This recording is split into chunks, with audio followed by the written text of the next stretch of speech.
with with all all kinds kinds of of wacky wacky shenanigans, shenanigans, and I and I think I think I got it got it working. working. But But that's up what to you what you guys guys think. think. Honestly, Honestly, whenever I whenever was I was testing it testing it out, out, it it seemed seemed like the like the mic mic was was fixed, fixed, but it but was it was actually a actually a little little too too loud. loud. So, So, I mean, I that's mean, that's better better than than no no sound, sound, because I because can I can actually actually communicate communicate with with y'all, y'all, the the purpose of a purpose of a live live stream. stream. So, So, well, let's let's just just see see what what happens. happens. Let Let people people kind of kind of flow flow back back in in and and see see if it if it actually actually works works out. out. Alright. Alright, Am I am I getting getting sound on sound on my my own own phone? phone? That's the That's the real real question. question. I I am. am. Hey, Hey, oh oh god, god, now now it's it's echoing. echoing? Interesting. Interesting. Oh, Oh, wait. wait.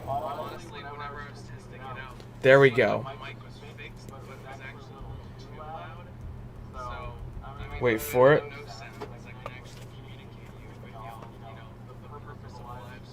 I really, I have no idea why this could have happened. Because I really didn't change any of the settings on my computer or anything. The only thing I could think of is that opening Hollow Knight at the same time as starting the live stream, like, somehow broke the whole thing. Um, yeah, so that's my theory. So I'm a little scared to open it back up again, but I feel like I might as well try. Let's try something quicker to open up real quick. Like just some audio file, just to make sure. Oh god, this one. Oh god. Yeah, I'm making some like really cringy songs. But yeah, I hope that worked and didn't simultaneously completely wreck like all the audio and all that. Um, so if I'm still audible, yeah, I hope the audio is actually still working right now, because then I could actually get down to business. You know, I don't really have a requirement of what time I should go to sleep tonight because it's a Saturday and I don't have much work to do in the morning. So I'd be Gucci with anything. So yeah, just just let me know if the wild cringy audio worked, and then I could get back to at least briefly attempting to play this game. So yes, Hayden, everything I do is absolute comedic gold. Okay.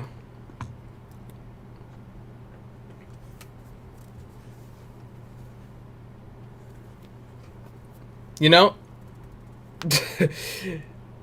I'm glad we got a solid H to that. I approve. I approve. Hang on, I'm gonna open up my Excel spreadsheet because I'm not sure. I'm still kind of worried to even open up a full-on game right now. It should be fine, but I'm just a little paranoid at the moment. I want to get my my documents all set up and stuff in case I need to do some stuff. Get my AutoJune sheet opened up. My good old AutoJune dictionary and all that.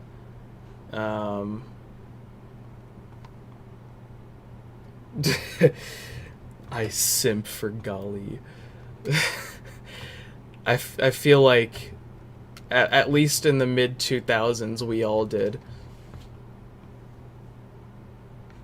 Alright, there we go. And then if I want to get open my Python dictionary, the Python dictionary is really weird. I was suggested by Plagboy in the Discord chat to do like a Sonic Says kind of scene, but translated into Python, and I think that would be a pretty good meme. So I don't know which one I want to do yet, but I think it's a good idea. So I need to get myself over to Sheets, and I need to find the Python dictionary, which should be, yeah.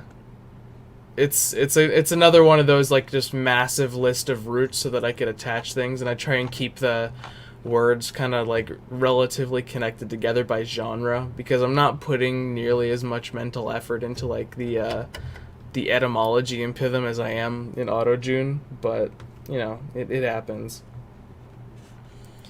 So the real question is, of the many Sonic Says scenes that exist, which one should I attempt to translate into the chaos that is the Python language? That's the eternal debate.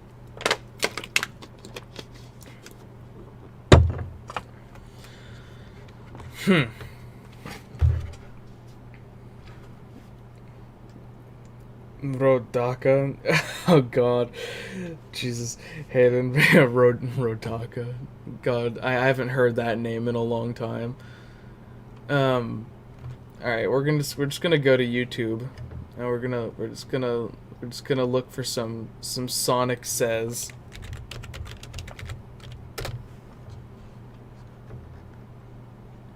Oh god, all of them.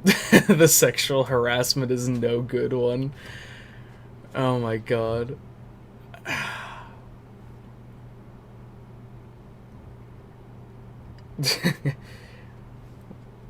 Why, hello.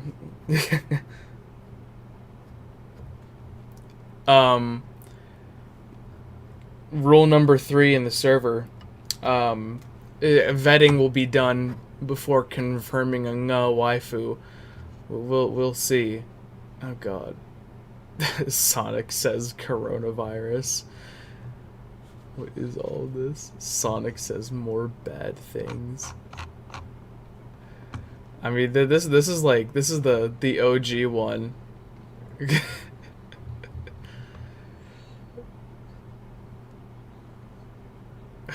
Oh god.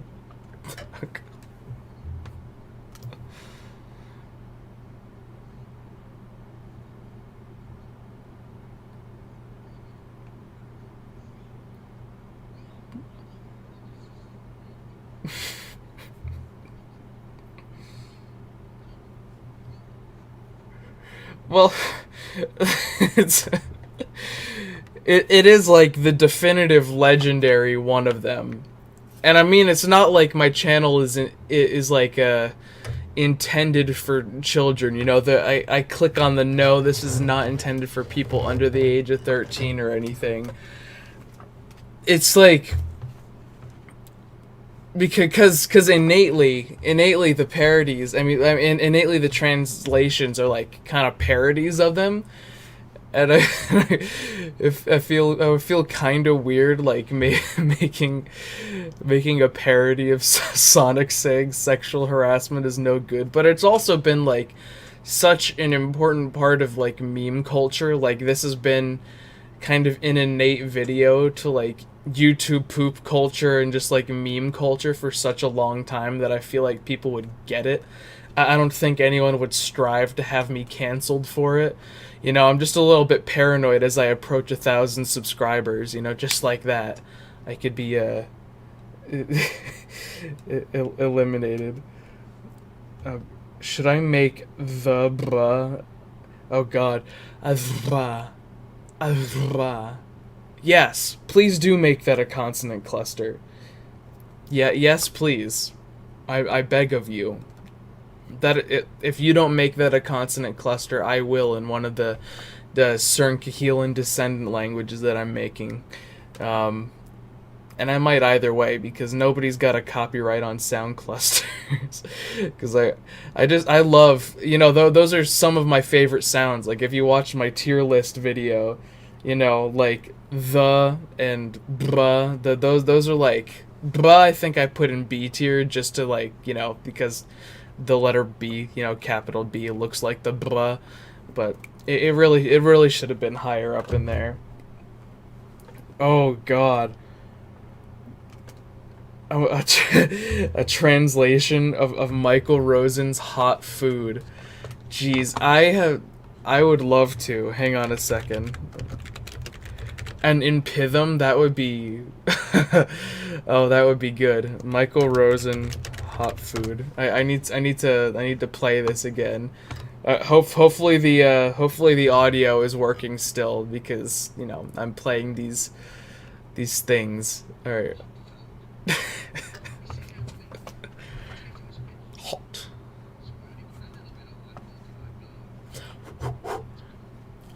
Just go.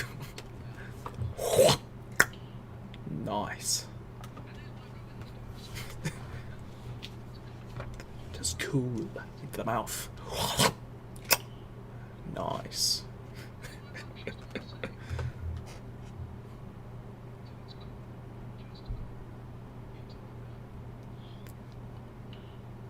God.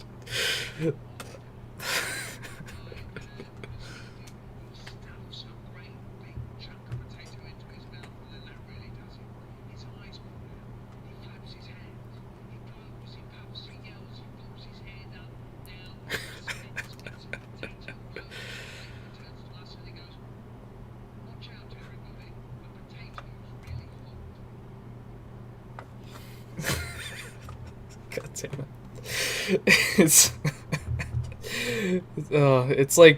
It's like more than 5 years since that was a big meme, but that still gets me every time. The desktop audio is barely inaudible in case you don't know. I don't know, and thanks for telling me. But is there anything I could do about that right now? I don't want to like completely corrupt the thing again. Either way, it doesn't matter too much. You know, y'all get the meme, but now I'm conflicted. I feel like the hot food one, just because it includes that the click nice kind of moment. I feel like that would be innately more fitting to go into Python because, you know, like I did the Shui Hua Piao Piao in Python because I knew like I just felt like the aesthetic of that song and just like the comparing it with like from our perspective the more difficult phonology of like Mandarin, like how Shui Hua Piao Piao was in. I feel like, and also the word structure and all that, how like you know Mandarin is full of like a lot of one syllable words, or you'll have like the 2 syllable like 2 word combo clusters that make another word, and that's like exactly how Python works most of the time. So I feel like that fit perfectly, and I feel like hot food would fit pretty well in to be another Python translation. The no breathing one. I mean, all of Michael Rosen's things are really good. The no breathing in class is great. I'll see which one has a more readily accessible copy pasta. Michael Rosen, hot food, text, or yeah. Let's see what we got. Hot food. Karaoke? There's a karaoke version?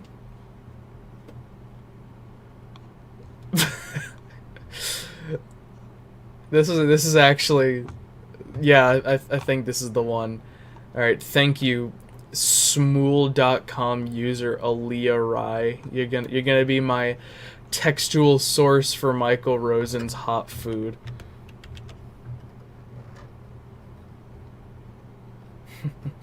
Oh, you want me to rewatch it first? I mean, apparently the audio is a little low. Let me see if I could fix that, or if I could just do something in general before I go about doing that. No, not Wi-Fi. There we go. All right, let's see if that works a little better.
Oh god.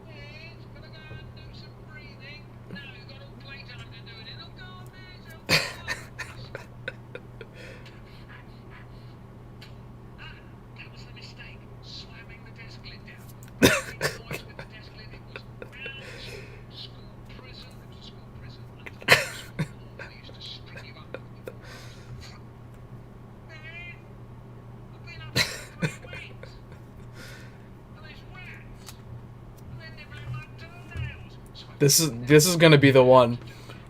Yeah.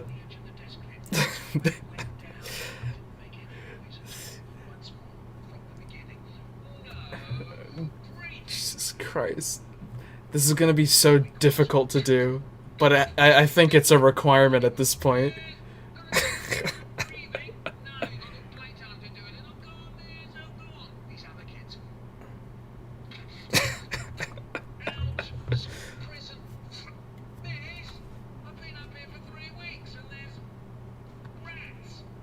God damn it.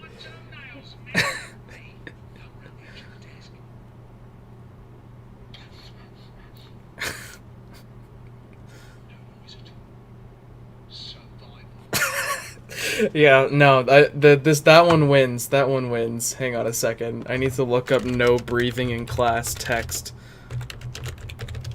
It's gonna be so difficult to do. Like, it's gonna be really difficult to actually fully translate that. But Jesus Christ. Yeah, that is going to be tough to do, but I'd like to at least start working on it a little bit. Yeah, wait, not sheets. I need dogs. Google dogs. Alright. No breathing in Python. Jesus Christ. Oh my god, this is gonna take a long time. Alright, we're gonna at least try and divide this into kind of navigable sentences. Alright, no breathing, right? Yeah, I'll do that on my own. Alright, there we go. Kaboom, kaboom, kaboom. Alright, yeah, so you just use the drive page. Yeah, I definitely do. Like, I don't like the drive homepage. I just I have like just kind of saved to my bookmarks. I've got Google Dogs, Google Sheet, Google Slides, Google Forms, Google Sites, Gmail, etc. I have like a drive for college for like school assignments, but you know, again, that's just for school assignments because I would rather not. But yeah, anyway, this is gonna be really difficult to do, but I'm very excited to do it. Like it's gonna be a while. Probably not until after we reach that magical 1,000 subscriber point. Speaking of that, if any of you know anyone who does conlanging and still hasn't subscribed to me somehow, then you know, you should give them a little wink and a nudge towards that, because I've been aiming to reach that milestone since I was like 9 years old, and this still isn't my most popular YouTube channel since I was 9 years old in terms of like engagement and stuff. But no, yeah. Anyway, yeah. This is how I do my translations. I get the text. I divide it up into lines where I feel like if I copy and paste it back into Sony Vegas when I'm editing the stuff, that it's gonna actually be able to show up in one block on the screen. That's the real defining bit. Like, I try and make it sentences, or at least like, you know, major clauses. And so that they'll fit onto one line, hopefully. That's why some of them are like really on the verge of having to get split up. But yeah, we are going to do this.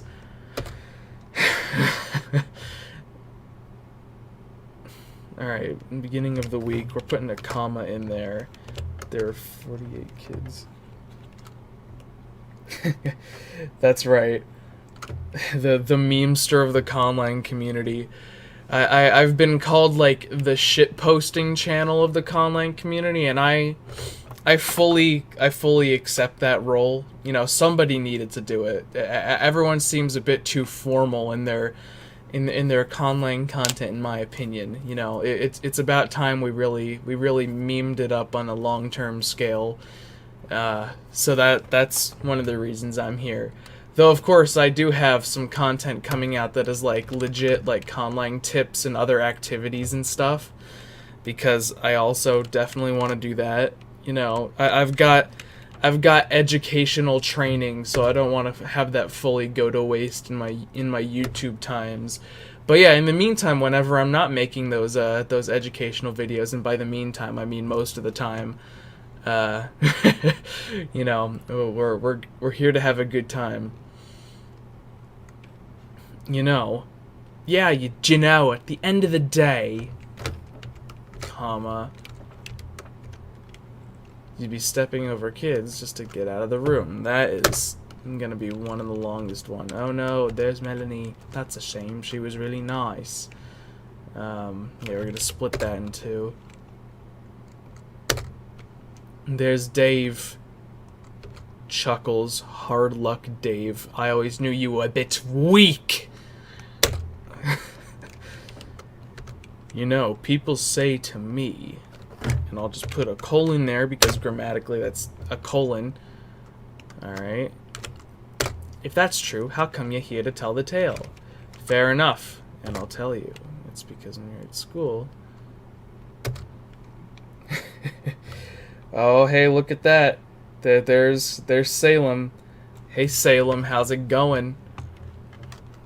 My boy didn't sit around tables, you know.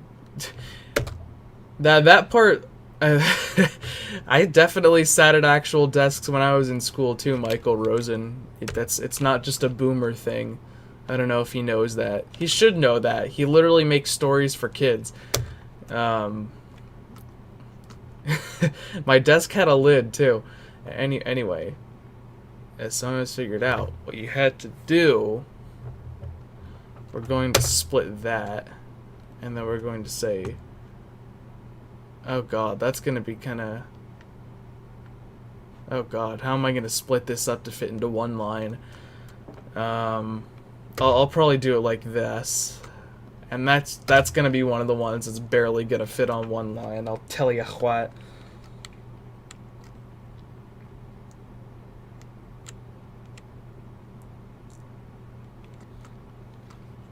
Yes, mosquitoes are the worst. I agree. I work at a plant store, and the register desk is like a great place for mosquitoes to hide during June whenever they're trying to escape the heat as it gets hotter in the summer. And it becomes pretty painful, but luckily I've become quite skilled in the art of poison.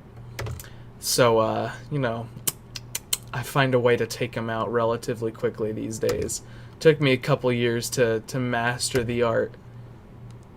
The weak ones, kaboom, kaboom, kaboom. The whiny ones. And again, I'm just going to put a colon on that and then go on to the next one so I could fit it into the next line. And then now you've got all playtime to do it. And, oh, go on, miss, go on, us lot. Ah, that was the mistake, slamming the desk lid down. If you made a noise with the desk lid, it was... Oh, I think that's a grammatical error in there. Not that I'm a prescriptivist or anything. Not that I would ever. It was out, school prison. There was a prison underneath the school hall. where they used to string you up for the wall bars.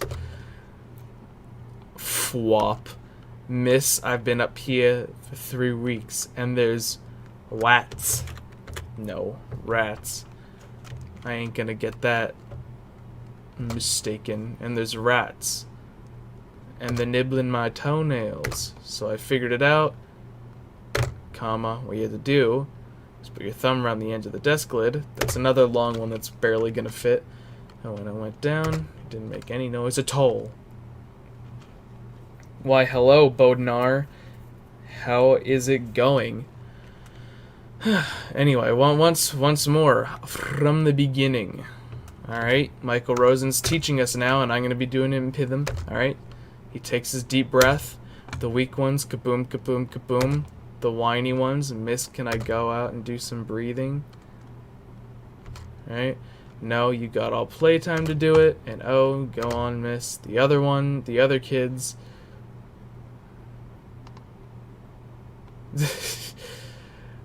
I'm just gonna kind of delete that part right there, but I'm gonna include the holds breath bit.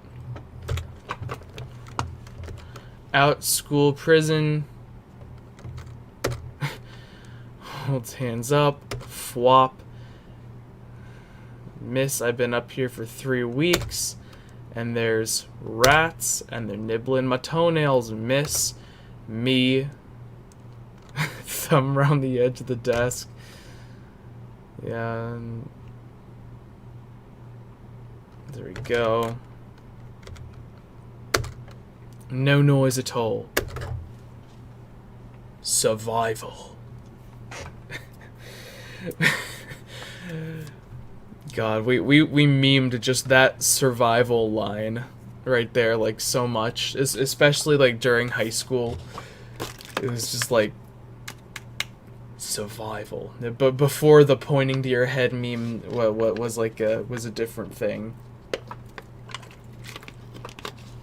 I feel like if Michael Rosen saw this, he would be absolutely confused. Like I don't know if you read into like the story of what happened whenever Michael Rosen found out that people were memeing about him, but he like got super mad that people were making YouTube poops of his content and all that because they were making like dirty stuff, and he like got super mad and tried to like sue every YouTuber who put up YouTube poops.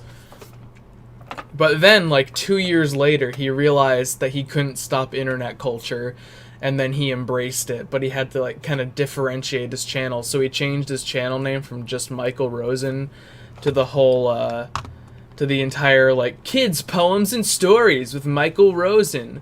So that's why he switched his channel name.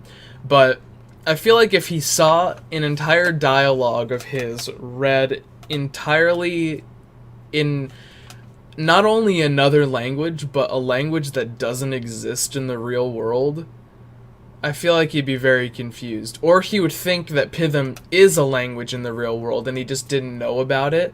So then he would like look at it and then get super happy and be like, wow, thanks for translating this into this rare language. You're a big help. And then, and in which case I would just kind of to stand by and just like, you know, smile and give a little thumbs up like, yep, yeah, Michael Rosen, you are correct.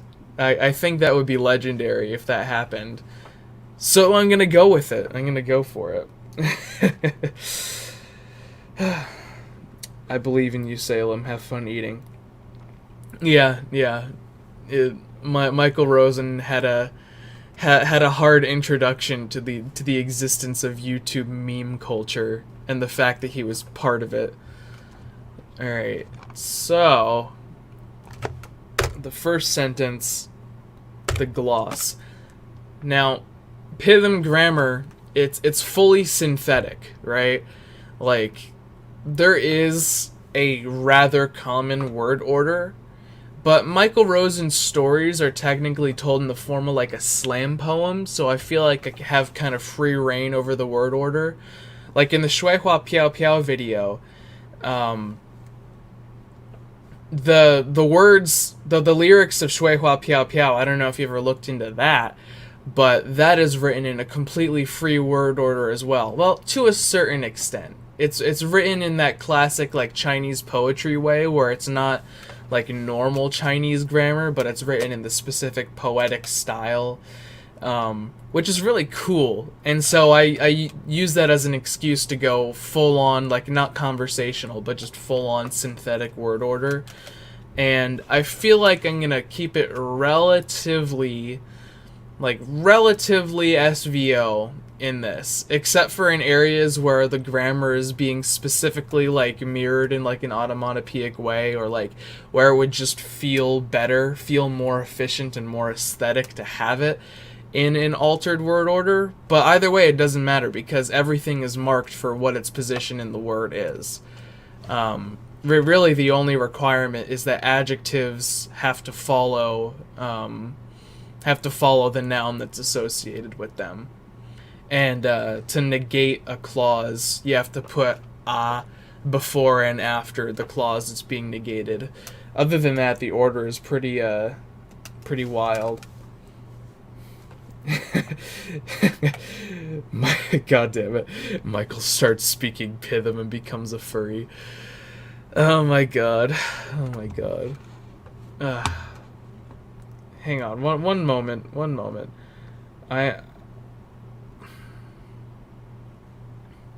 I need to add the YouTube widget. I need to put the live chat viewer on here. Come on. Hang on. I just want to have the thingy visible real quick. Yeah. All right. Cool. All right. Yeah. That's something. I don't know how good that is, but anyway. Makes me have to look at my phone a little bit less often. Thanks, Salem. If this is translated into Viosa or a different Con Pigeon, would that technically be a Natlang?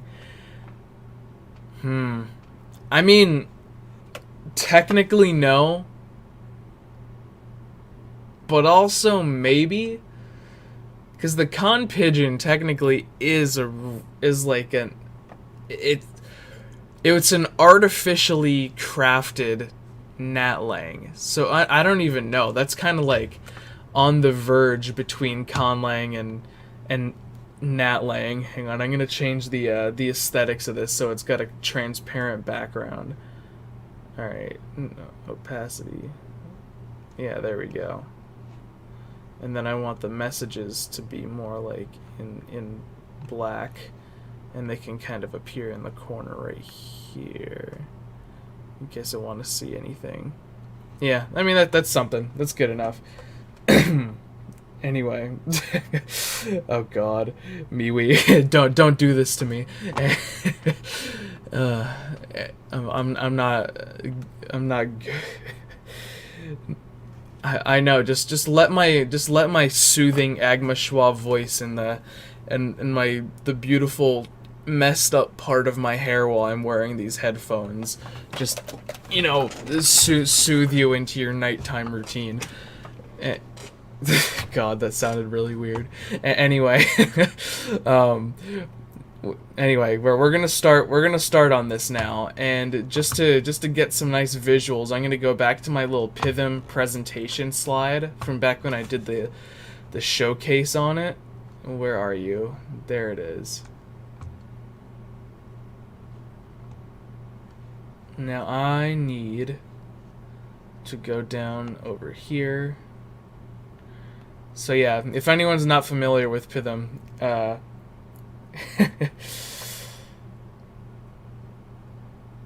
moment when fatigue... Did somebody just say Guam? I swear to God, we don't talk about Guam here. Disgusting. How dare you mention it? Anyway, yeah. So Python. That's Python's phonology. It's vowels e, u, a, and then it's sonorant clusters and all that are what goes into making up the shape of it. There's the alphabet, and then here's the things that we need.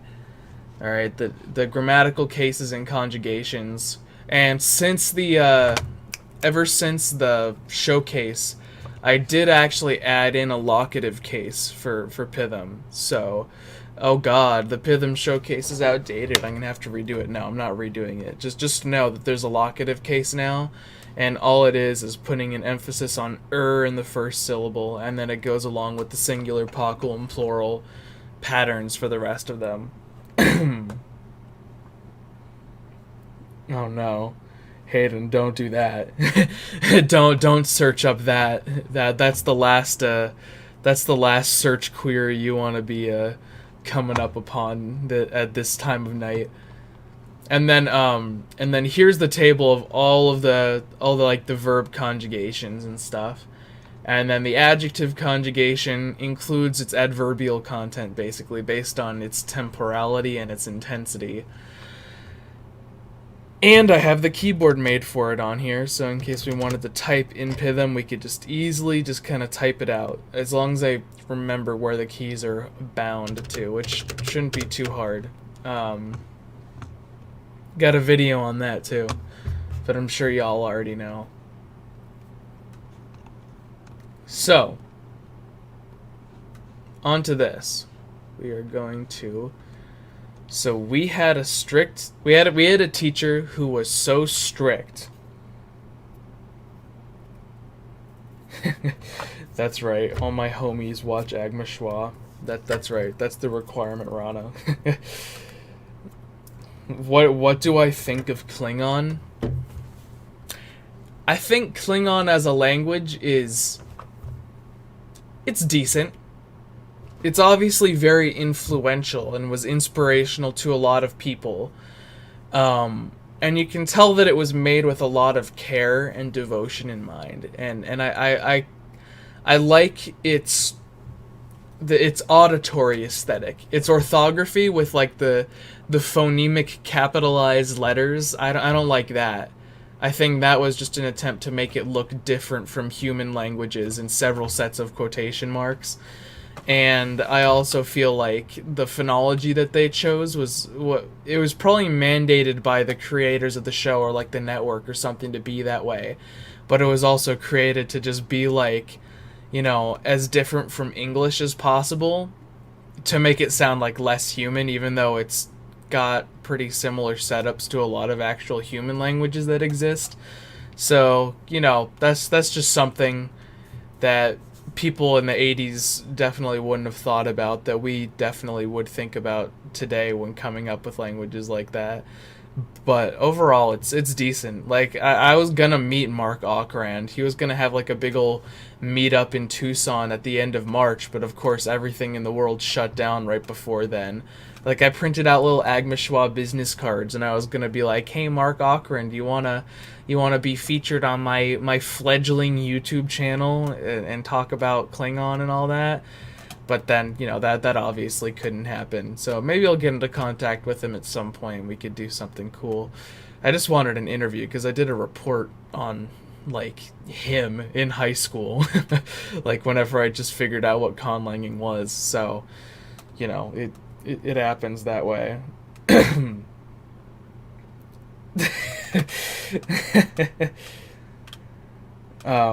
I'm a hyper male, and I'm all about the anime titties. I've been playing Genshin a ton. Lisa is a god tier waifu, 10 out of 10.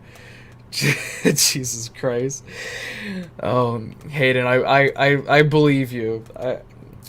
After that, there's absolutely no denying.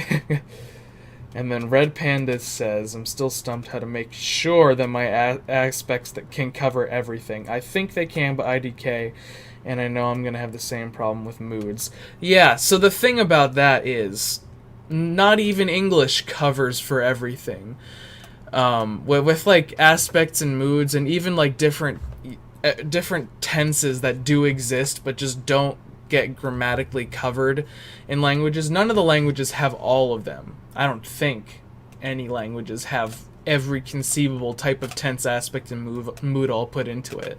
It's just like a sort of another bit of creativity that you have to put into it, where you have to compensate for it, where the people speaking the language realized probably a long time ago that they didn't have an actual tense, or didn't have an actual aspect, or didn't have an actual mood to refer to the thing that they wanted to talk about. And then you have to come up with something, some weird combination, or like some individual word that they thought fits in with that kind of aspect or that kind of mood, like, you know, like used to in English. what is used to mean? I am used to the idea of something. I have it like how does that become like past habitual or past imperfect?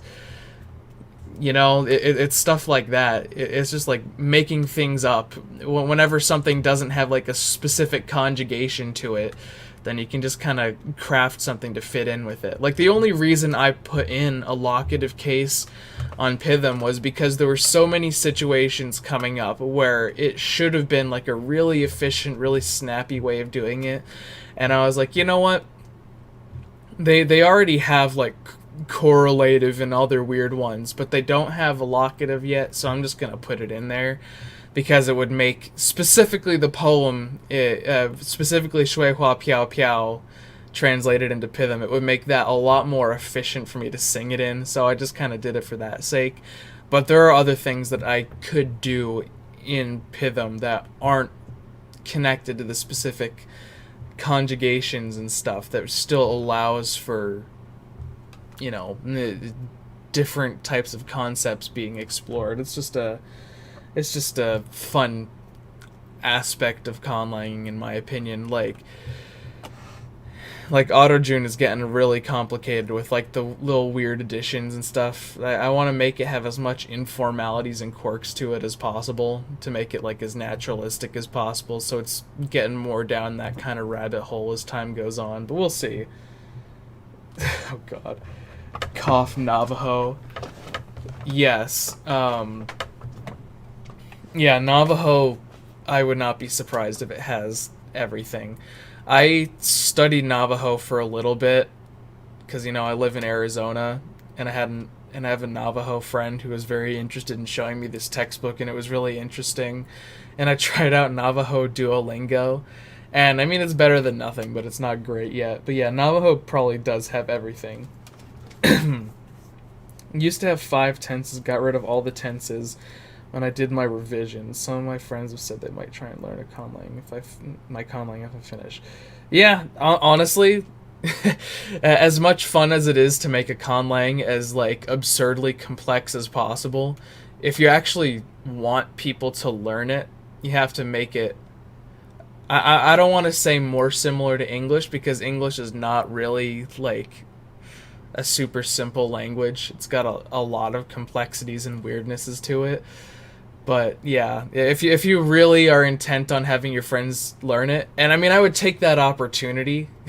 if like your friends are actually interested in learning your conlang, that's like winning the lottery right there. Having like your real life friends and all that actually want to learn it. So I would take that opportunity as best as possible. Viosa has some tense markers, puts diminutives and augmentative markers onto those tense markers to specify and have rich meanings. Yeah, exactly. Stuff like that. That's like that's one of my favorite parts about conlangs and of all languages in general.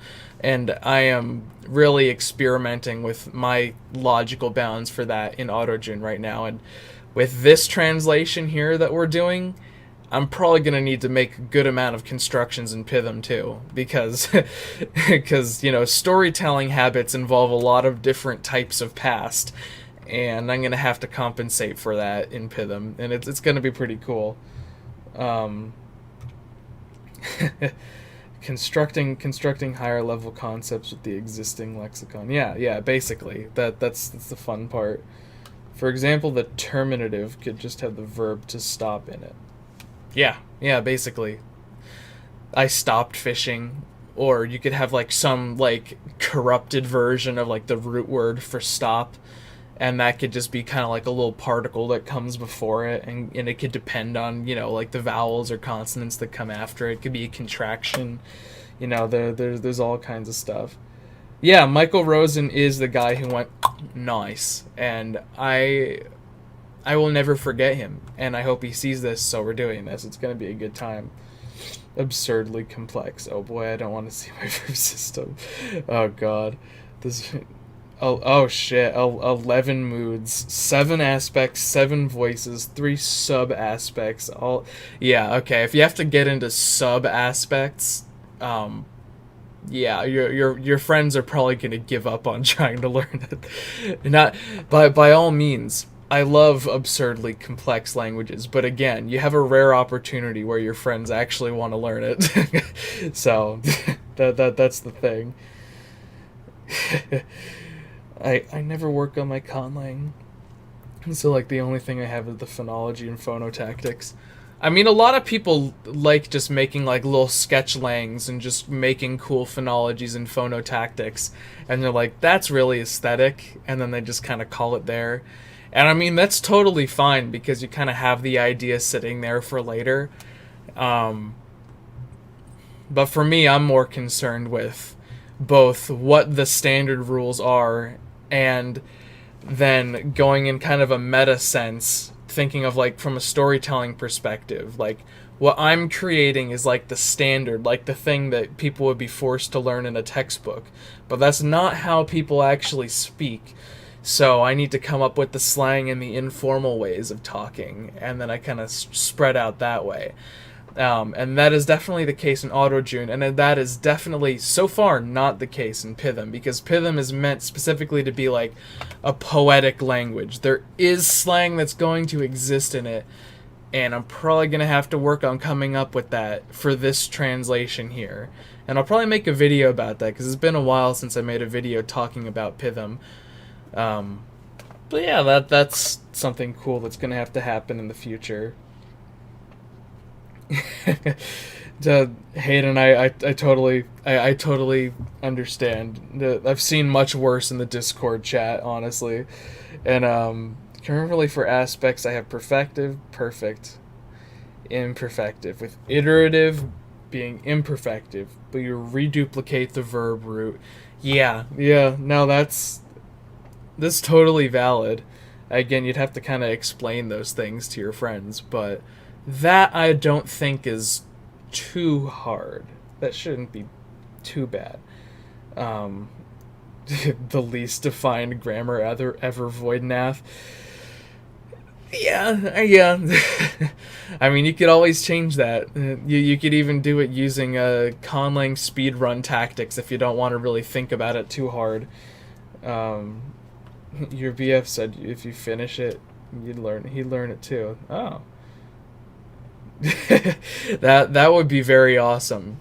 That would be very awesome. Yeah, if like a couple speaking the conlang to themselves, you don't want your kids to like know what you're saying, so you just start both speaking a conlang, or you want to gossip about people in a public place, and you know that for a fact that nobody's gonna have any idea what you're talking about, no matter where they're from.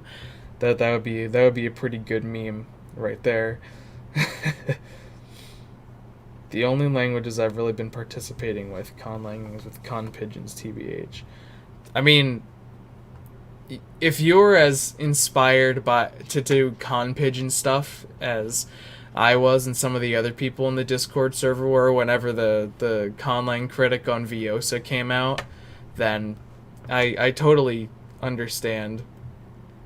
Like, we immediately started like a con pigeon server. We haven't done much with it since like the beginning of October, but it exists and it was really fun to do. But yeah, so many phonologies laying around. That having the phonologies laying around seems to be a real trend with people. Like, I mean, I'm probably a bit different from that because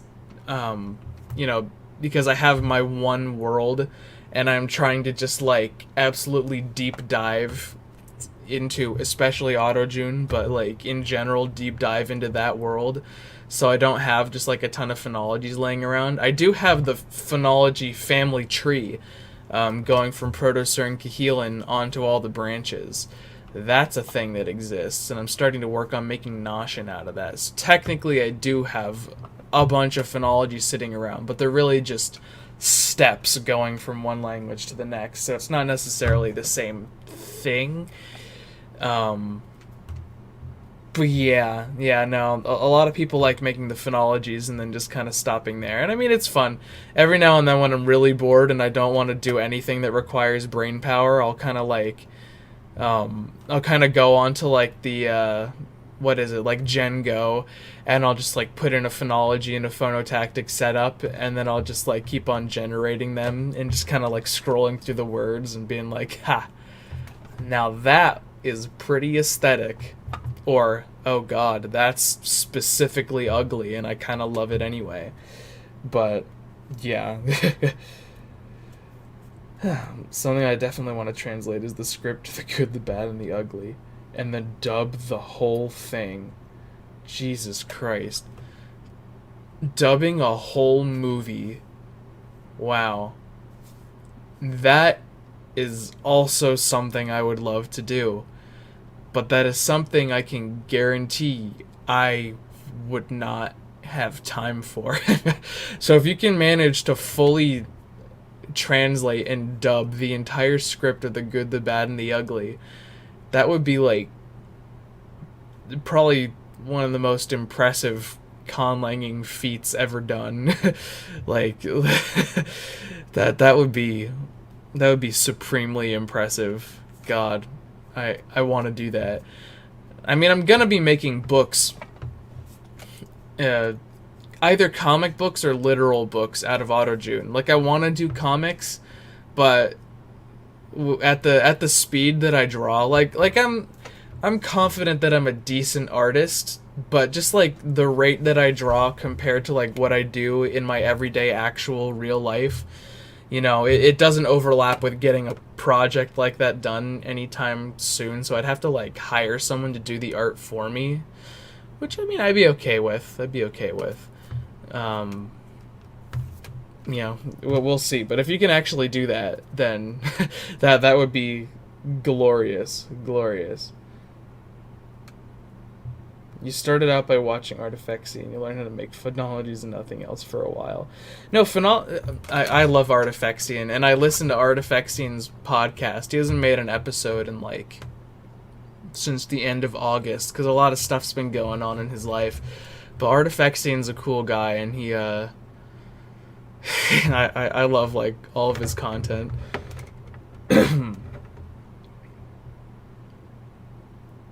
Yeah, it is a lot easier than a book because it's less translating, but you know, it's still a lot of effort no matter what. No, Viosa has a podcast. I did not know that. I'm interested. I'm guessing it's called something like the Viosa podcast. I'd like to check that out. I'll look into that in a bit. Yeah. You want to make comics too? Very nice. I mean, I have made a lot of comics over the course of my childhood.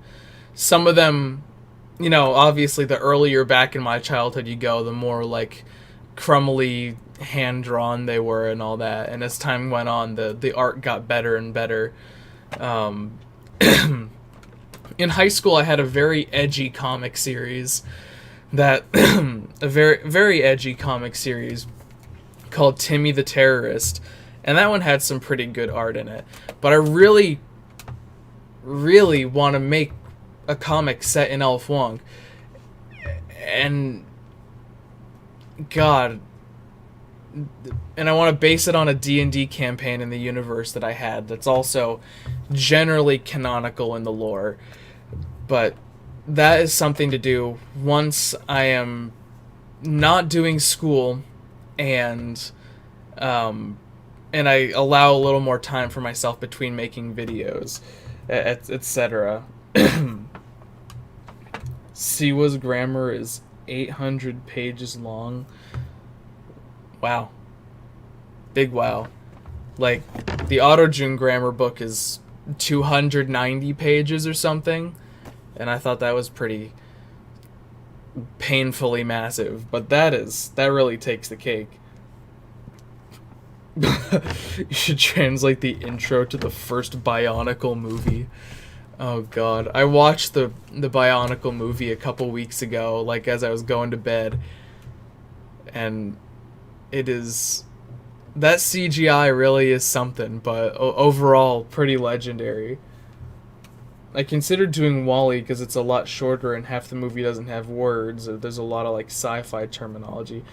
Yeah, WALL-E would actually be really a lot easier than doing any like fully narrated movie. Like imagine doing Avengers Endgame or something. That would be absolute madness. It's called Davi Hanu, but this podcast is on Apple Podcasts, blah blah blah, Spotify, etc. All right, I'll look it up on Spotify, and I will write it down right now because I'm genuinely interested. Davi Hanu, Viosa podcast. Delicious, absolutely delicious. Oh hey, Shrexy Avocado and Salem are both back. Actually, Salem, I think you've been back for a little bit, but welcome back anyway. How do you have that much grammar? Well, how do I have so much grammar? Because I tried to make it as naturalistic as possible, so there's just like a ton of variations and a ton of example sentences. Because again, I was doing it for my like college thesis, so it needed to be more than just like a couple things. It needed to be like an actual full set of grammar with examples and counter examples and stuff, and it needed to be professionally written out like an actual grammar book. So I had to study how grammar books work, and then I had to confer with my professor and have her go over like how the formatting in mine were, like how the glosses worked and all that.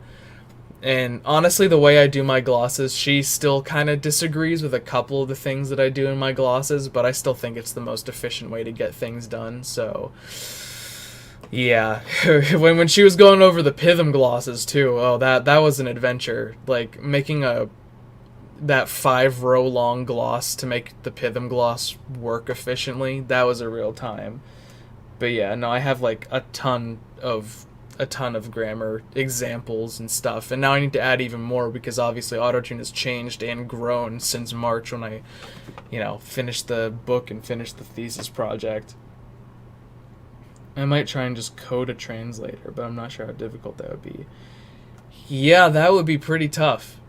I mean, obviously, it's taking Google Translate a really long time to get as okay as it is now. So I feel like that would take a lot of effort. Like, a lot of effort. I mean, it would be good as, like, a start. You could have it just immediately translate everything in.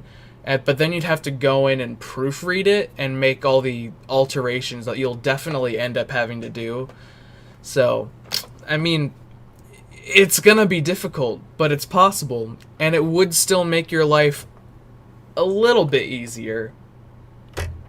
So, give a little pog to that. I don't even know how to make the face. Anyway. Yeah, and the book's not published yet. It's printed, and I can easily get more copies made. And I have a request form that shows up in the description of basically every video that I make. Not like the live stream, but like in normal videos that I make, it's in the description if you want to like sign up to be one of the people requesting to get a book. But there's so many things that have changed since I made this that I'm working on Volume 2 right now.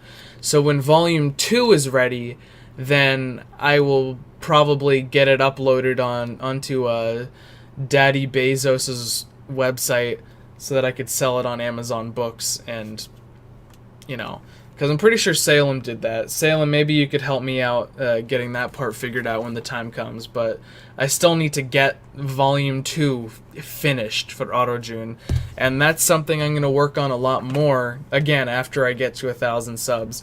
My whole conlanging existence is kind of based on getting to that point. I know it's just a number and it doesn't really mean anything to me, but it was just my childhood dream, so I'm just kind of doing that.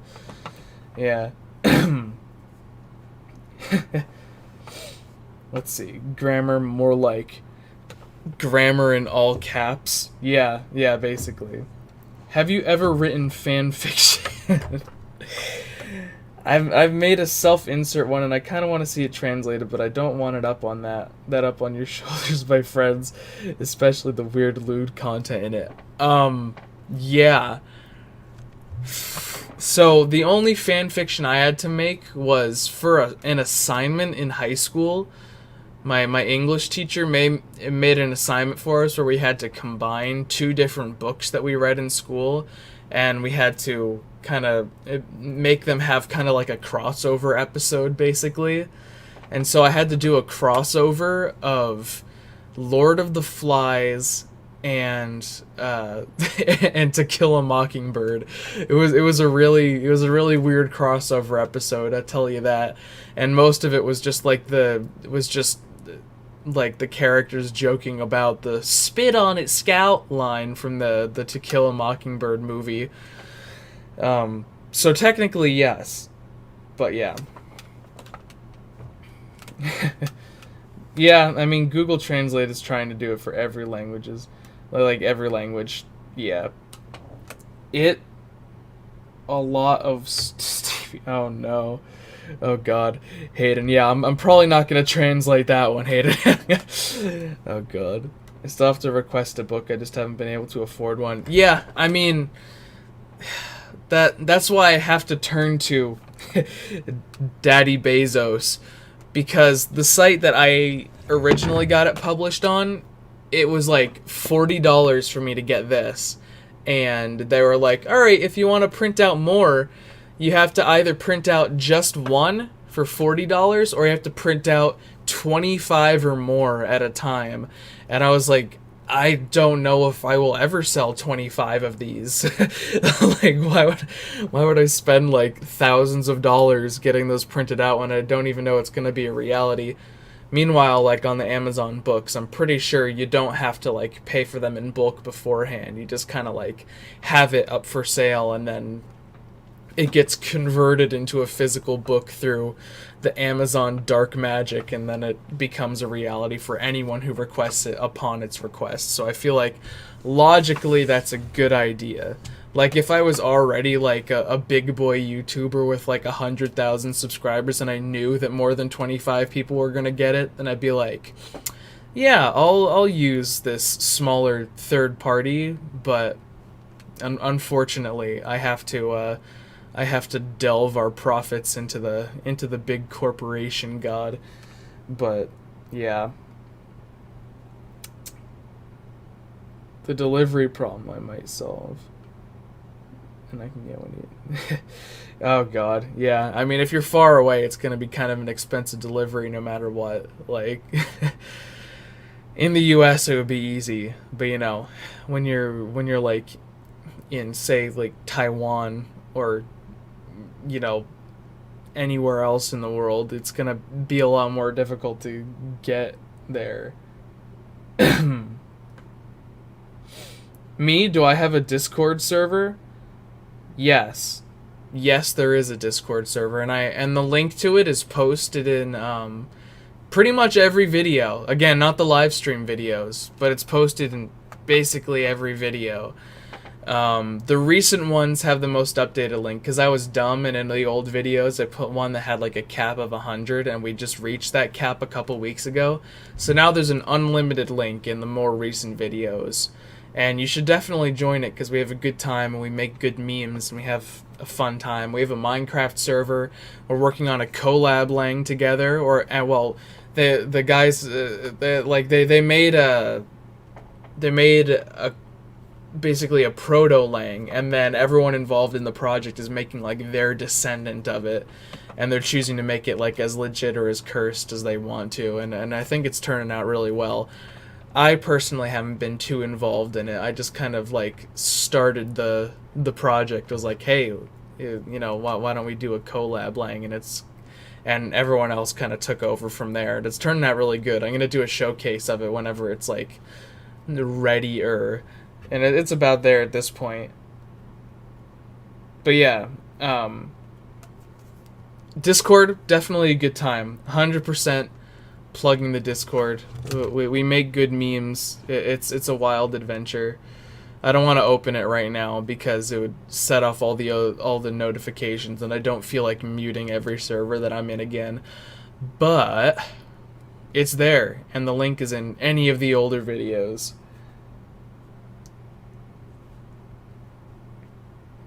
Yeah, no, I asked one of my friends if he wants to make me a secret lang for the two of us, and he said yes. Hell yeah, hell yeah. That's making a nice stealth lang or secret lang or whatever you want to call it.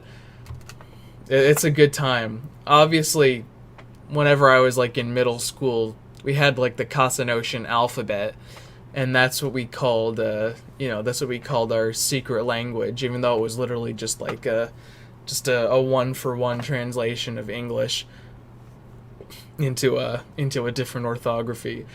But it's still definitely a really fun thing to do.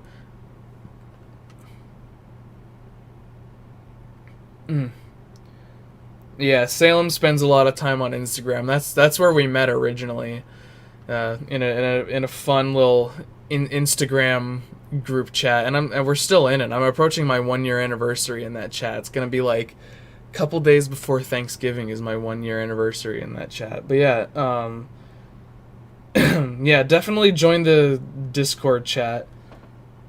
L is a pretty cool letter, or I. Either one. Yes, you are generally correct. Straight line should be in every language. Actually, I don't even have a straight line in Autotunes, in Jopetoj. Actually, yeah, I do, but it's a horizontal straight line for ta. But yeah. Oh, it's I. Yeah, no, I like I. And the phoneme E is also one of my favorites. Definitely my favorite vowel, unless you count R-colored vowels as vowels all their own. In which case, wins the number one S tier spot. 100% for sure. That hell chat. Yeah. What's your opinion of Cards Against Humanity, especially in terms of possibly translating it? But you're busy doing other things, plus it's bloody offensive. I mean, I don't care about it being offensive necessarily, because I want as much slang in Autotune as possible. But, I mean, it would be cool conceptually, but I don't know how practical that would be. Because if I'm translating all of Cards Against Humanity, I'm going to want to play it.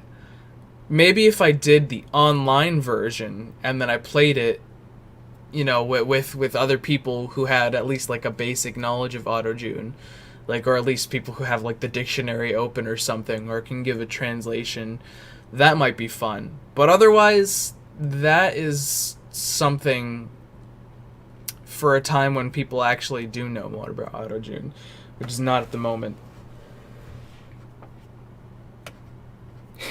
Recalling to the Autotune swearing video. Yeah, and I mean, there's even more now, thanks to Eggman's announcement. Let's see, don't want to be annoying or disrespectful or whatever I see, but whatever the fuck I seem to want to be, but when you just start translating. Oh my god. You are totally right.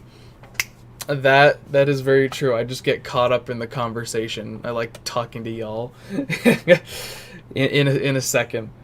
Translate the big bill. Oh god. That would actually be a really good one for another time. But yeah, no. let's actually do a little bit of this. That's right. Anyway, so we had a teacher who was so strict. So we're going to start with had, right? Now, this is had not necessarily in the traditional sense. It's easy to kind of get conflated with that in English. Because we didn't own the teacher, obviously. We were taught by a teacher who was so strict. So I would probably in Pitham, I would probably put that into a more like a teacher taught us. So do I have a word for teacher yet? That's the real question. Teach. Nope. Alright. I need to find a word somewhat tangentially related to knowing, and I need to make it somewhere around there. So the is for knowing. So I don't want to make the, but maybe like the Maybe like Vadabra. Yeah, Vadabra. That can be like teacher. Yeah. And then its verb form could be to teach. Its adjective could be teacherly, scholastic. Yeah, why not call it scholastic for now? we could change it if we ever need to.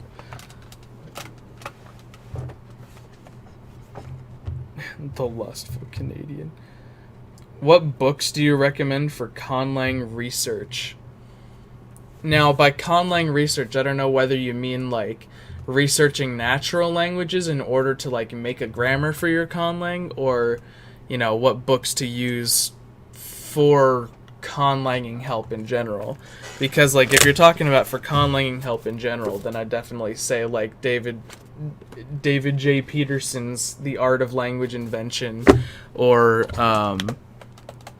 where is the other one? Ah, there we go. Or like Mark Rosenfelder's The Language Construction Kit. Both of those are totally valid. Otherwise, you can find grammars of different languages just by searching it up, like in some college's online library or something, and you can look at the files and see how they're formatted.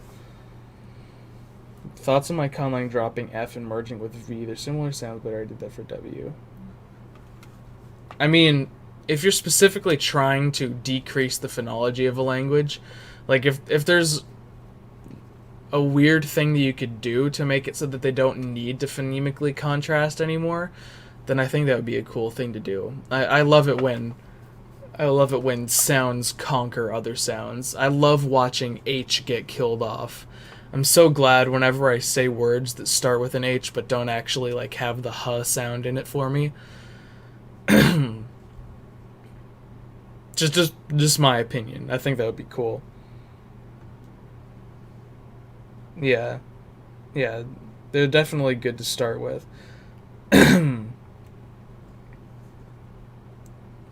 Knowledgeable, smart, because knowledge is known.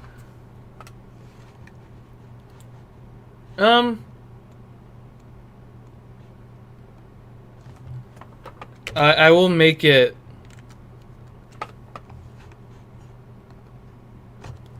Yeah, I kind of agree with that. I'm gonna make this knowledgeable in here. Okay, so if we have Vadabra right here, then we're gonna paste that in there.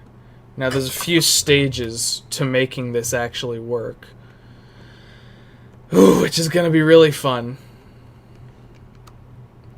So the first step that I usually do is I haven't done Python translation in a little while. Yeah, so I usually have the roots and their definition. So we have teacher. A teacher taught us, and then us is, we're just gonna have that, or I'm gonna have that for teach, and then we're going to have us, right? And then we're going to say like, and the way Python does the constructions for like who was is there'll be like a comma, basically kind of like a split in the clause, and then it'll be like one, or like she who was, so it'll basically be like she, and then was like the to be copula. I just call it is in the gloss, and then strict, right? So she is strict. Now we need to make a word for strict. Wrong tab. H is for the weak kids that didn't breathe under the desks. Very true. Very true. H is love. H is life. How dare you? How dare you? Oh God. You evolve H into a lang. I solely make H for the purpose of it being eliminated. Like, the way Autojune is going, with ch, you know, like, being a velar fricative, I'd like it to translate later into just H, so that it can later be removed.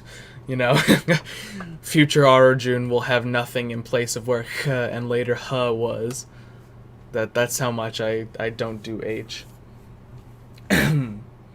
Yeah, Aiden. I mean, how do you think the names Hayden and Aiden came to separate from each other? I don't know, but I'm probably willing to bet that they both came from Hayden. Maybe one was on the French side and one was on the Anglo-Saxon side, and they just kind of ended up meeting together. Or maybe one was from like the north and one was from the south of England, and they kind of...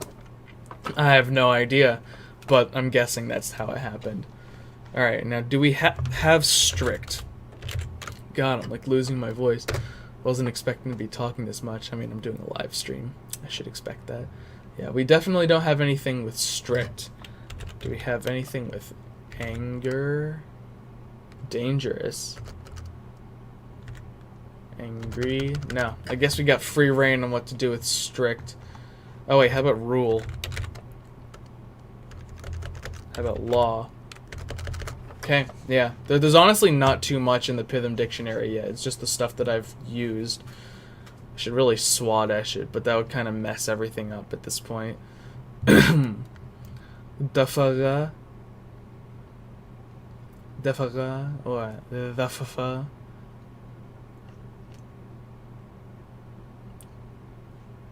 I think Dafaga. Dafaga would probably be a good one for like strict. I don't know what I'm gonna do for like the noun forms yet. Right, yeah, so Dafaga.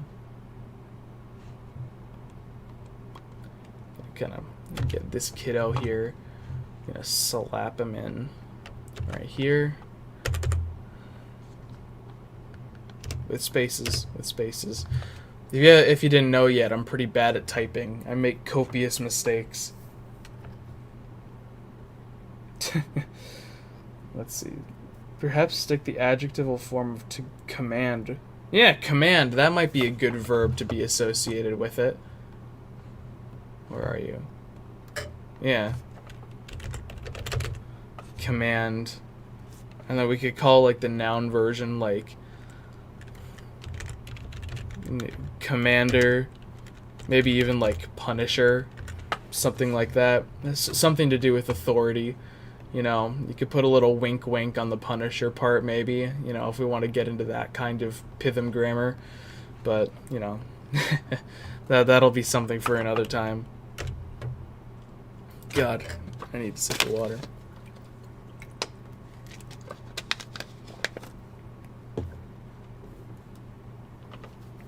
God. Making random words gives me anxiety that I'm doing it wrong somehow. All my words so far are either sound words. I need to break out of that somehow. No, I get that. And a lot of the times, you know, it does need to be... It doesn't need to be. It is helpful for naturalism to have the words sound fitting. That's why I'm not entirely choosing a random one. I do scroll to a random spot, and then I look around for the one that feels most like the right aesthetic. So, there's that. In Autojune, I'm a lot more specific with what sounds refer to what kind of concepts and stuff, because I want that to have evolved for a long time. But Python is supposed to be a relatively stagnant language. It definitely has a history and a future, because this was definitely technically spoken like 700 years before modern Autojune was spoken. But still, you know, it's not a super requirement, because in the end of the day, everything is arbitrary, and you can just kind of make it up as you go. Wouldn't the noun form be something like law and order? Strict. Command. Technically, yes. Now, that is an interesting thing, that has occasionally been like a slight issue in creating Python words is because there's no like person who does blank word, you know, like the one that I just created for teacher could also easily be like the word for instruction or something, but I usually have those as separate concepts depending on like, you know, how kind of transitive the concept is in my head, at least like for the aesthetic.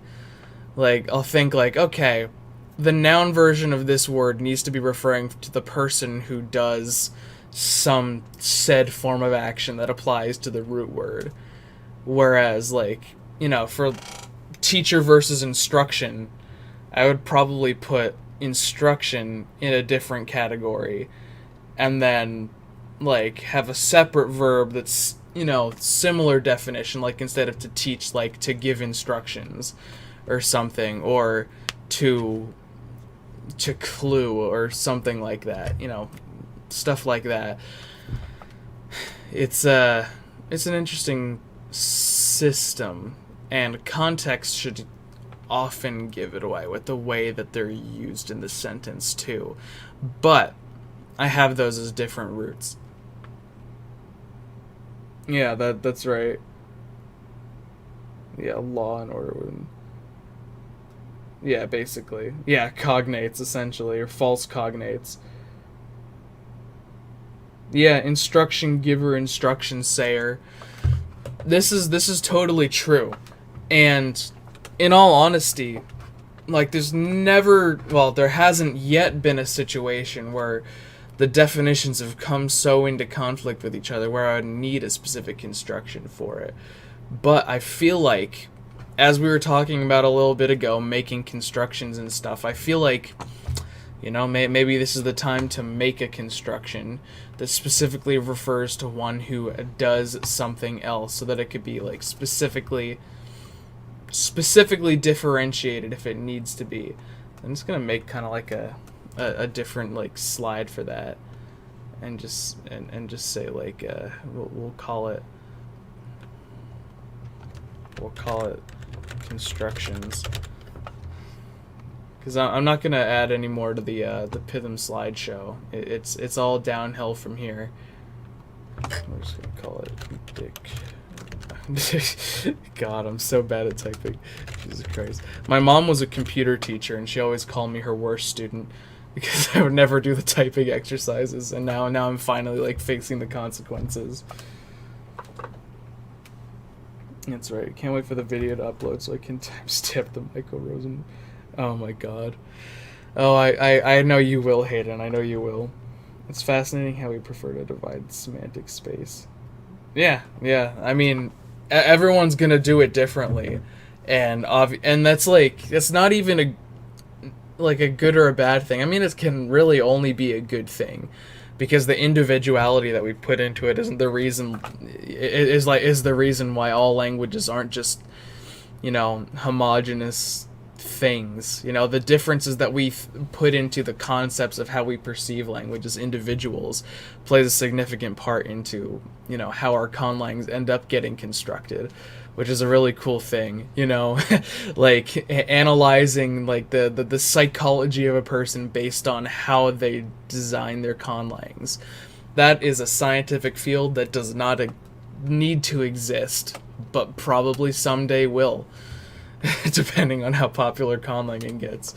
But yeah, you know, good times. So we're going to say like the person who does blank. God, I'm bad at typing. Blank construction. All right, now we're going to say. And then we're going to have it be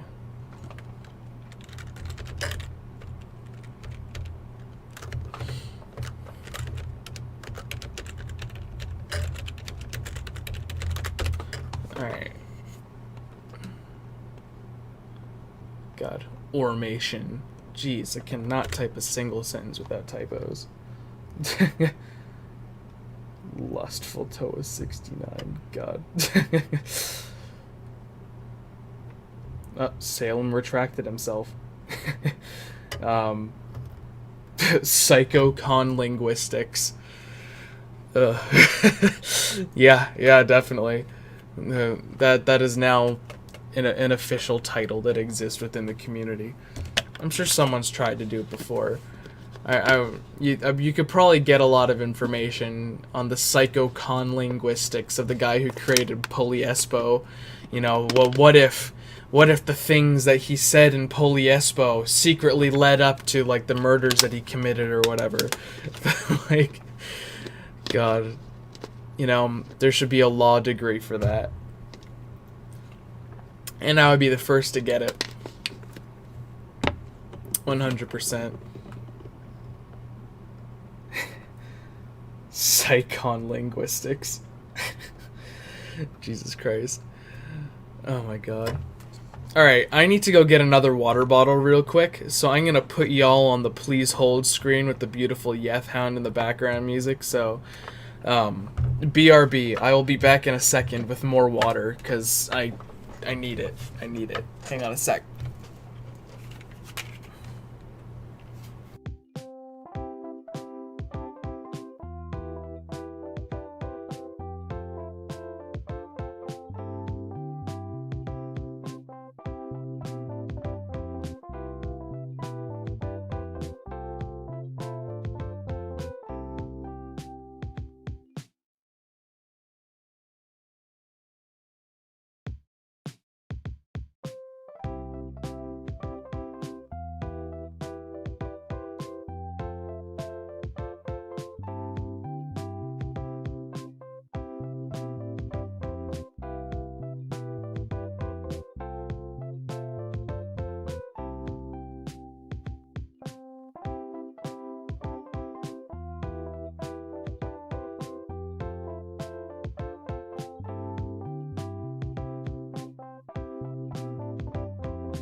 Water.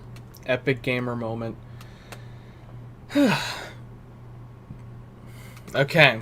Anyway. Oh, there's a lot of messages while I was gone. Very nice. Oh, Salem says that in Salem, or Salum as I'm guessing it's actually pronounced, Karaba means high, Kurib means blue, Kerib means high, Kurbaya lord, Kirba sky, Kurba throne, all related. Oh heck, that's some top tier non-concatenative morphology going on right there. And I mean, mine is in Pithom is definitely also non-concatenative morphology. But definitions so delicious only can come out of adjectives with their intensities in Python. But yeah, so we're going to call the person who does blank construction to be like blank, and then we're going to say like the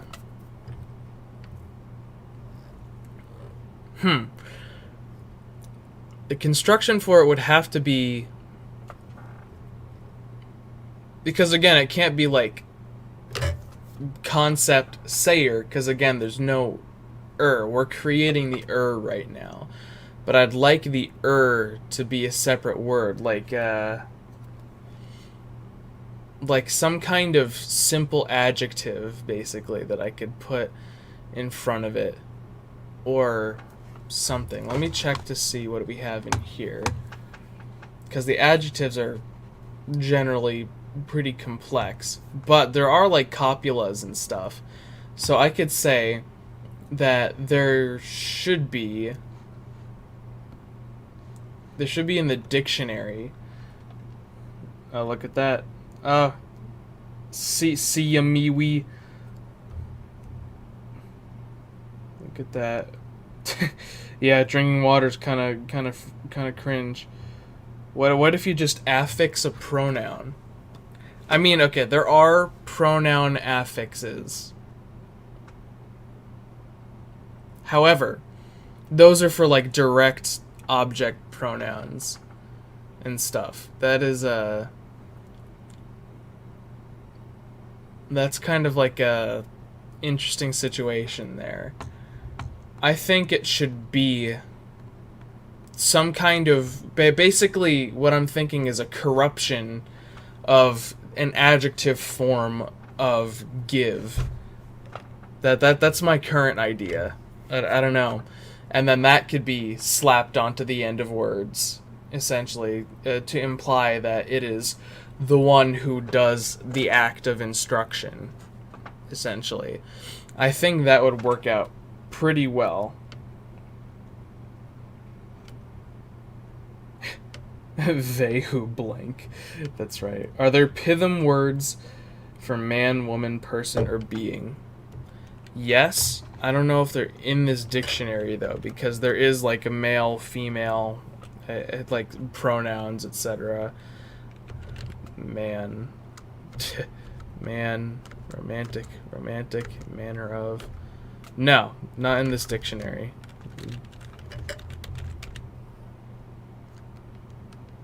There is friend. There is obviously not human. People. Yeah, we have tribe, like that kind of people, like this is my people. We also have like a friend, but at least in this dictionary, which is confusing because I'm pretty sure I created that word at some point, there is a word for person.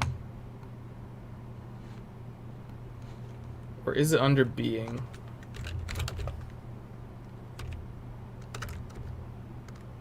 That and being that.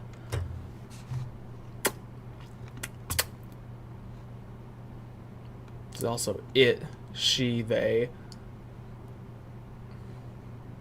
So that means there must be a he. There we go. Yeah, so uim is just like the general form for he. Urizyal, she was up there.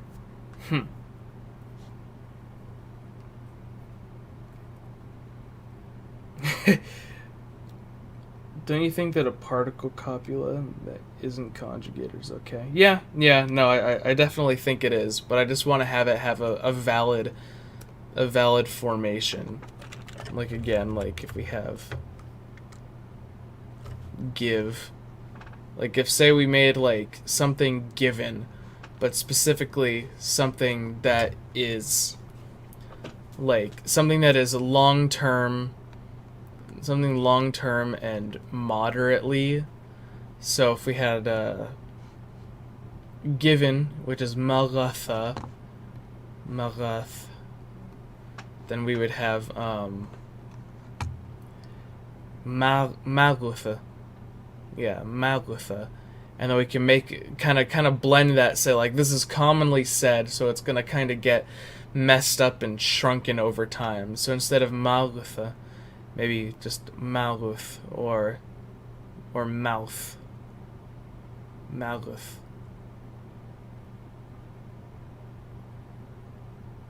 Mouth. I think mouth might end up becoming the correct solution, because there's I, there's there is ow that exist, so we can make mouth kind of like the and the oo combining together to make just mouth. That seems pretty thick to me. I don't know about you. Mouth. I currently have prefixes for verb to object noun, verb to subject noun, verb to object adjective, verb to subject adjective. It's not super unnatural. It's definitely not like a common thing. The various constructions that English has to do that kind of stuff is relatively common in European languages and to a lesser extent in some of the Sino-Tibetan languages. I'm not sure about many of the others. So it's not like crazy. You just might want to create some irregularities in it too, so it's not just a 100% stable thing. Because a lot of the time there's gonna be words that are used so often or have specific phonological patterns where it would make more sense it was some like weird irregular version than just like a standard 100% of the time thing. Alright, so we're going to say that, hang on, let me switch into the Python keyboard, that mouth, yeah, so mouth is going to be the construction. There we go. Wow. Alright, so teacher. Nope. Mouth. Right? Teacher teach us. She very strict. Cool. that was a lot of effort spent on just creating one little concept, but I mean, it's fine. We're in a live stream. We're just chatting anyway.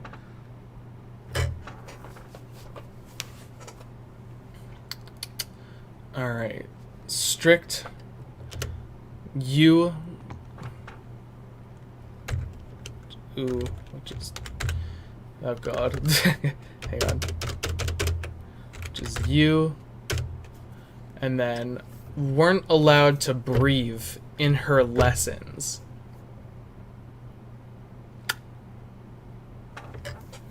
Now there's the that construction that brings on another clause, as we can see in the verb chart. Yeah, the subordinating tense and past subordinating tense. So we need a thing for allow or permit that exists in here. I'm pretty sure I made that, or maybe I didn't. Let. Alright, cool. I guess we're creating permit. Permit. Ooh. That, it needs to be a 2-letter one, just so it could be more simple. Putha. I think putha is a good one for that. Allow, permit. There's the typo. Allow, permit, let. And so, and that one is something that you let another verb happen. So I'm not going to attach the person to the default in this one either. I'm just going to call it like, I don't know, just something that is allowed. Look at that. Typo. I mean, it's also getting kind of late. I'm starting to lose my mind a bit. Kermit's permit. Yes. Yes. Alright, so if goes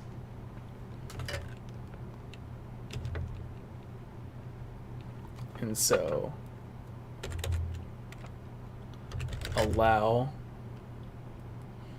that you may breathe. So do we have breathe? That's another very valid question.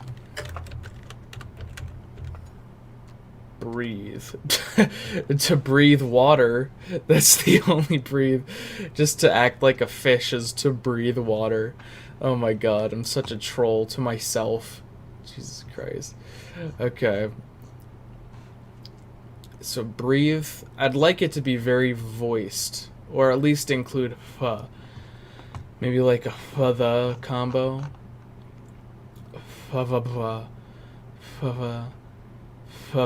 I think ph would be a good one. Ph. Or that. Oh, I like that actually. For to breathe. Breathe. And apparently, since I need to clarify that, I'm going to specify that you're breathing air. And then we'll just call the noun breath. And then an adjective form for breathe. Broth. I don't know. Breathed. Respiratory? Yeah. There we go. Is this the real Agma Schwa? It is. 'Tis I. Nah. Jeez, this live stream's been going on for almost 2 hours now. I'm probably gonna finish it right at the 2-hour mark. You know, we've definitely been doing good stuff. All right, so not allowed to breathe. So. Alright, so that we have that, which means God, breathe. And then in her lessons. So we need, that could be a good situation to use my brand new locative case. Or affectational accusative. Yeah, I mean, it probably is going to end up being locative. And so lessons, instructions, instructions, but classes should probably be a bit different. I'm guessing classes should be a different word than like lesson. Oh god, I forgot about the aspirated P distinction. Puffava.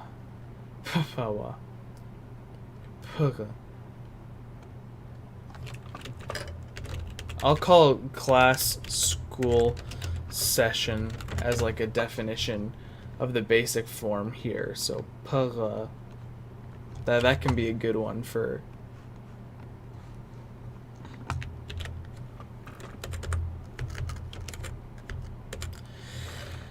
lesson. And then her would be like, I'll know what to do in genitive. Yeah, so there's the first line, which of course takes up slightly more than one line. Frustration. Big, thick frustration. Wait, boneless women. What? The Coomer meme. Oh god. I'm not gonna go into detail on that one.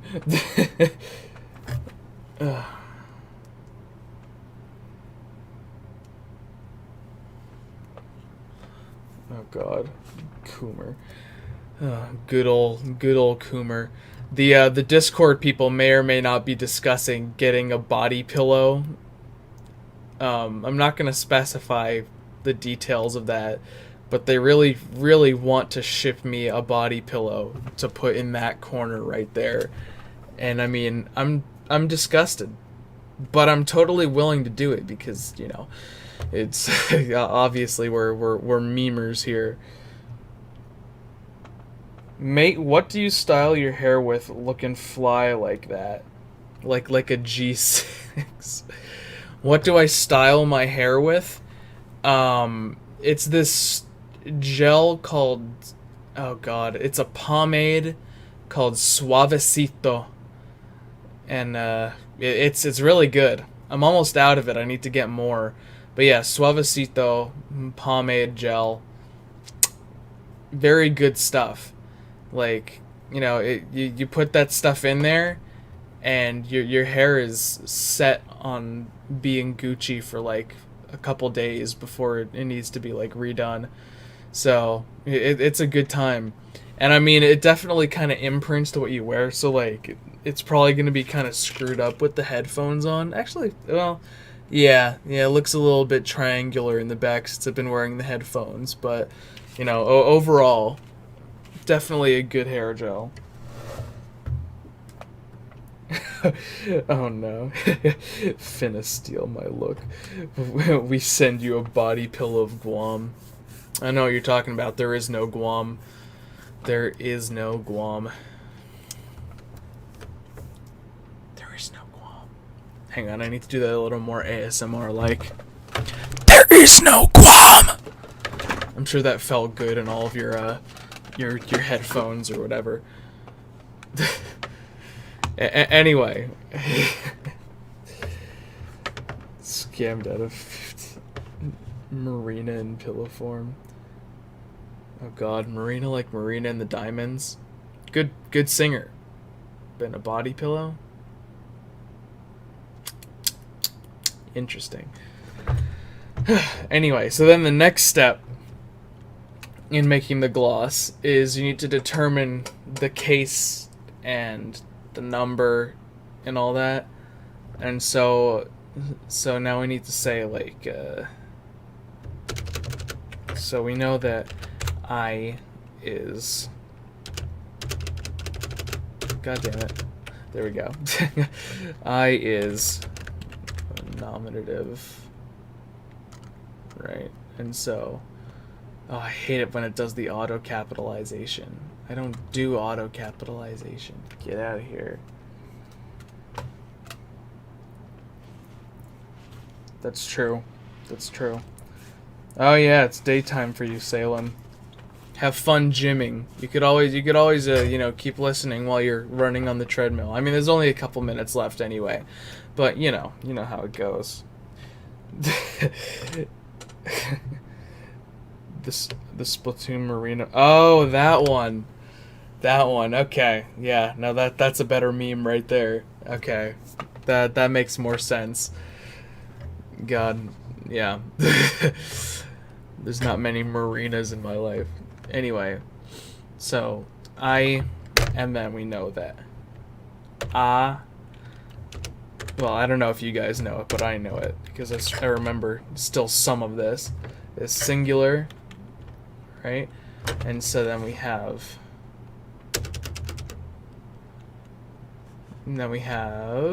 kind of space bar over there. Teach. We had a teacher. Teacher taught us. Teacher taught us in the past. Teacher, feminine, past perfect, past progressive, past conditional. We're going to put that. Should I say who had taught us? It is a perfected action, but it was more of like a used to type of situation. Who used to be teaching us. There was a teacher used to be teaching us. I think that fits in better. We could create another construction if we needed to. So we know that the im at the end is going to be the she, but is going to be in here. Is going to be past progressive, right? And then we're going to have down here, oh god, we're going to have, and then we're going to have eam is going to be, god, eam is going to be third feminine,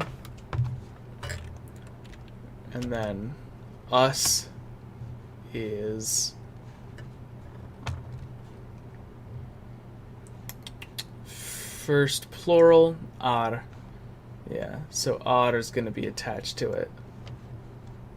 God, why do I keep losing this? Yeah, so ar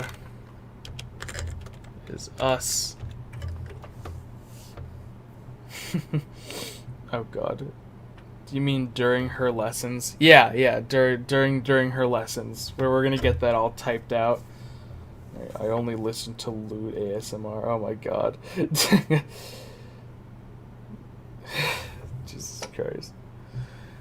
Battle of my foot. Oh god. Y'all are wild. Okay. She, we know, is eam. She, and then the copular for to be is hidden in here somewhere. There we go. So just the. Could also be me if I wanted to make it more like informal, like gives the impression of she acted very strict. But I think Michael Rosen, in all of his infinite wisdom, was trying to say that the teacher just, as an essence, just was a strict teacher. So we have she, the for is, and then we have strict. And then strict, we're going to go back here. We're going to look at the intensities. We're going to say that she was extremely strict, and we're going to say long-term, because anything to do with a human being isn't going to be considered permanent or innate. It's going to be considered long-term. That's just kind of how it goes in Python. So we are going to say gemination, then ui. So ui. Ui. So is our first step. Now we're going to put up here. And then gemination. And so we're going to call that. Actually, I'm not going to put that on there. And then we're going to go down here. We're just going to call it U dash dash E dash dash, of course.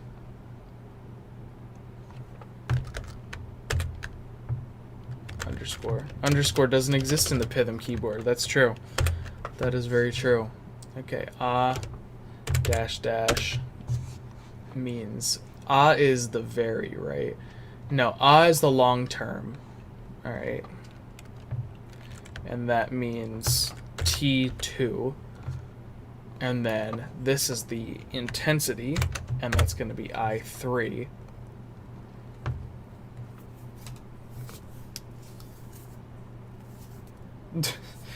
You should do the speech from Independence Day in the Rabbids language and then dub that over the scene. That's actually a really good one. God. Y'all have some great ideas on scene translations and stuff. Obviously, it takes a long time to get to them, especially since I'm doing this one in Python. That's going to be something that I'm going to have to sit down for a couple hours with. Obviously, you guys have just witnessed the very beginning for it. And am I in college, Mr. Schwa? Yes, I am. I got a bachelor's degree in linguistics. I graduated back in May. And now I'm doing a master's degree in digital audience strategy, which is basically like online marketing and stuff. So pretty handy in all terms of life. And in the meantime, while I'm studying it, I'm trying to utilize it as much as I can with the energy and monetary funds that I have and lack of monetary funds thereof. So, yeah, so that's what I'm doing. It's a good time. I'm going to graduate from that in May as well. And then hopefully I'm done with school forever. Hopefully.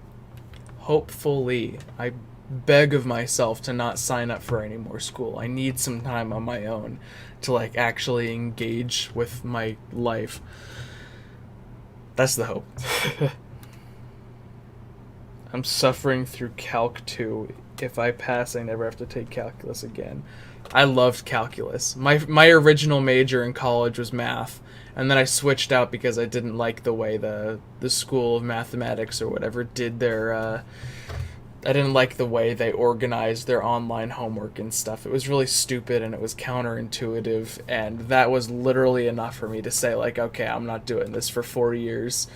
Second choice, which is actually my first choice, linguistics. And here I am today. No regrets.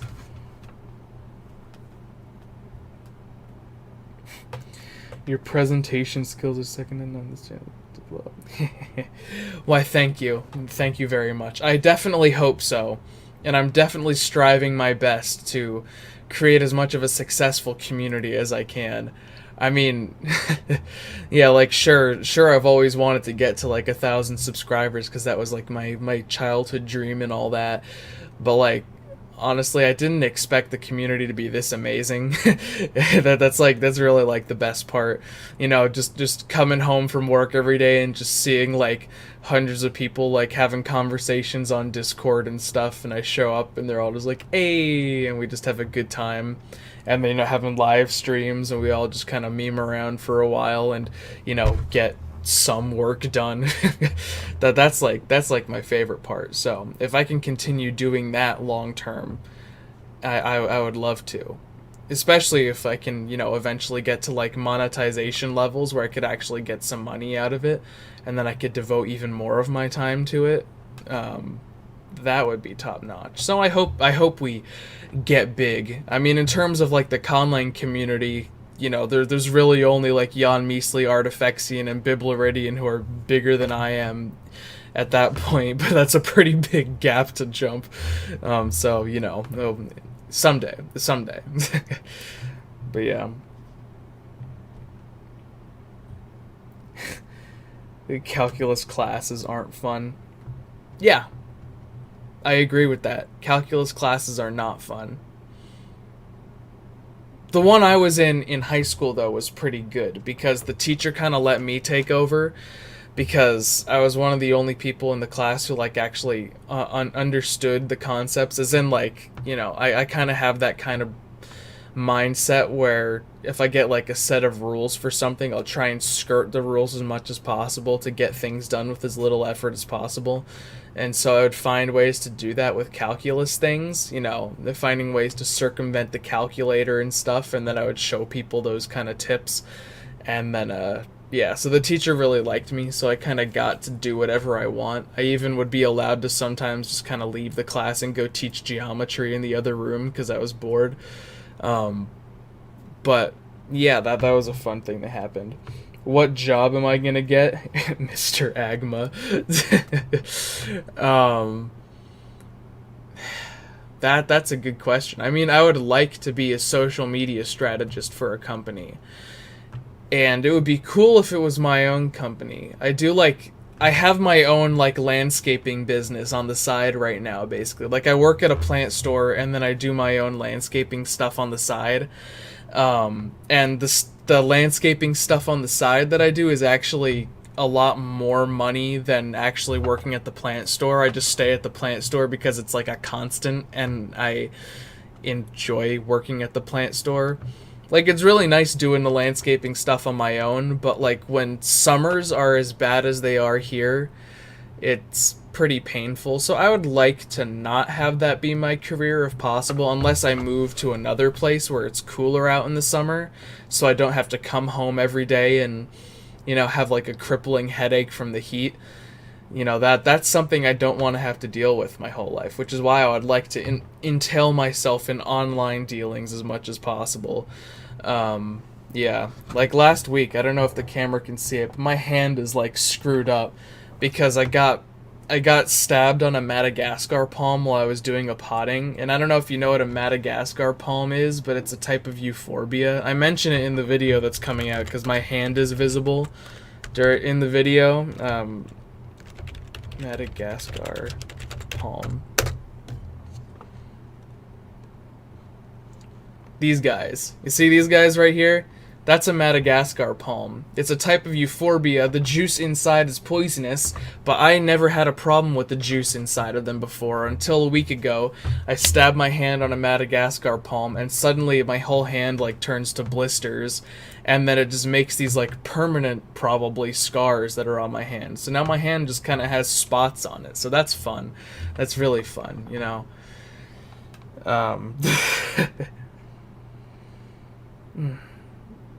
What's that between ASU Drive and Steam and Stream?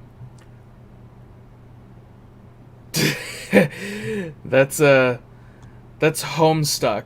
That is definitely Homestuck. You know what Homestuck is? Homestuck, like the thing made by Hussey, you know, like all that kind of stuff. I think I was on about like page 6666. It's a massive web comic that was like an enormous like internet phenomenon with like a bunch of characters and stuff, and obviously a lot of like fan fictions and things. But yeah, that's what that is.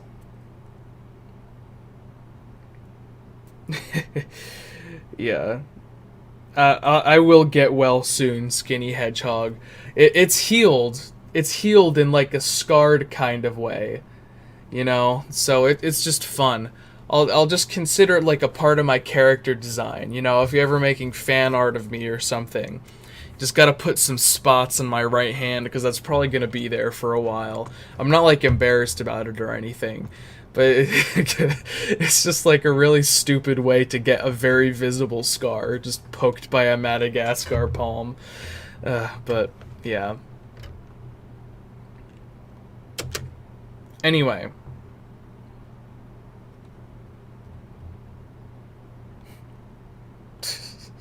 The Venn diagram of Homestuck and Conlang YouTubers is a donut then. Yeah. Yeah. I mean, technically they have a language on there. They definitely have the Trollian script in Homestuck. I'd like to make it a real language at some point, though. I know someone who works on Homestuck. Yeah. He says that there might be some fans who actually made a conlang out of Trollian, like a real conlang, but who knows. Anyway. Alright, so, strict has been crafted, comma again. We know that. Then we have allow.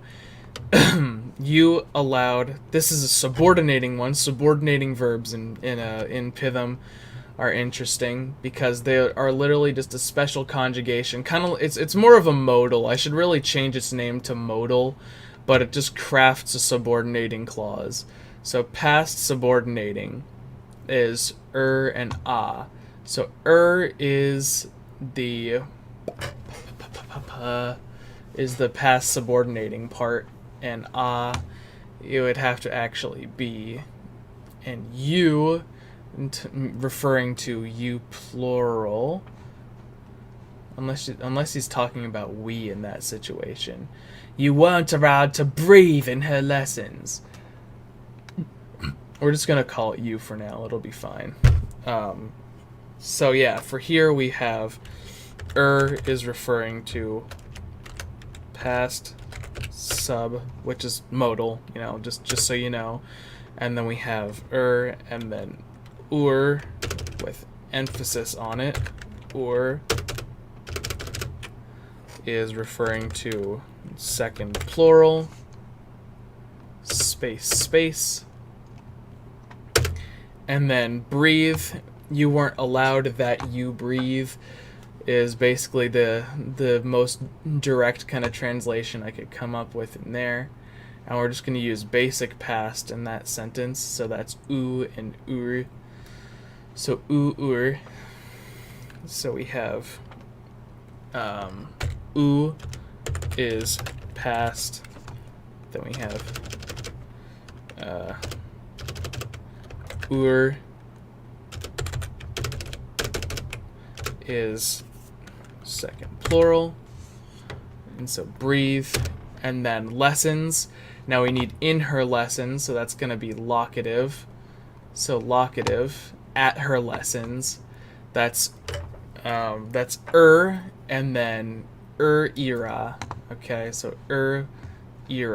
Where do we go to era? So per era. That's how you say lessons. So we have here. That's gonna be with an accent mark on it. There we go.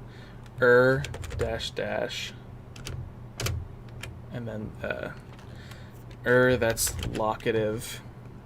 And then era is plural.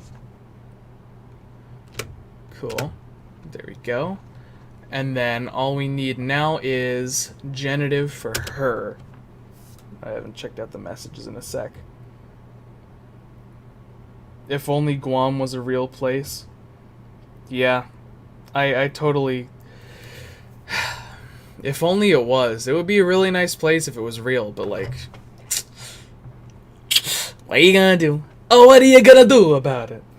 What are you gonna do? Everything changes when the H nation was attacked. Incorrect. Alright. Now we need genitive. Genitive, I'm pretty sure that was oomph. Right? Yeah, genitive, oomph. And so then oomph, when attached to a pronoun, just gets the pronoun ending slapped on it. So her, oomph, and then oompheme. So oompheme is going to be the last word. So oomph is going to be genitive. Oh god, that kind of... I'm literally going to change the font size of the whole document just so that can fit onto one line. There we go. Okay, so oomph is genitive, and then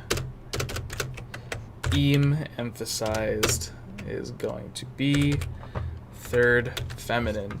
All right, and then in the video, it's gonna look a lot more organized because it's gonna be centered, and I'll have the spacing all lined up and stuff. So it looks kind of crusty right now, but this is literally how I do it. And then it follows up. What about mwauge or mwaug? I don't know. If you're talking about it in AutoJune, it's mwauge, which is pretty cool. I like it. I don't remember what word it was, but it is a word. But yeah. Anyway. So I am now going to put together this sentence, and then that will mark the end of tonight's live stream, pretty much. Alright, so we have thy mouth.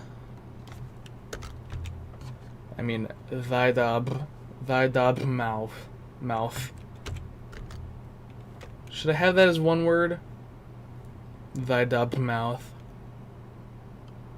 Let me see what it looks like.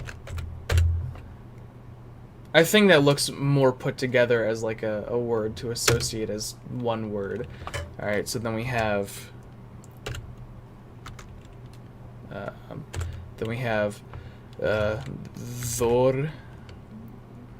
Dhordib.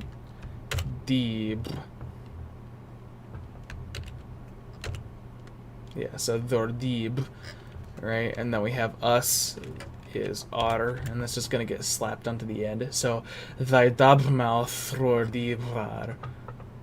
Okay. Comma. And then she is strict. And so we have imdi, and then we have strict, which starts with D, and then has the A with gemination, dafu, dafuri, There we go. Imdi dafuri. And then we have U, so we have U. And then aloud is Ptha, so Perthur. Okay, so Perthur. And then breathe is Fufur.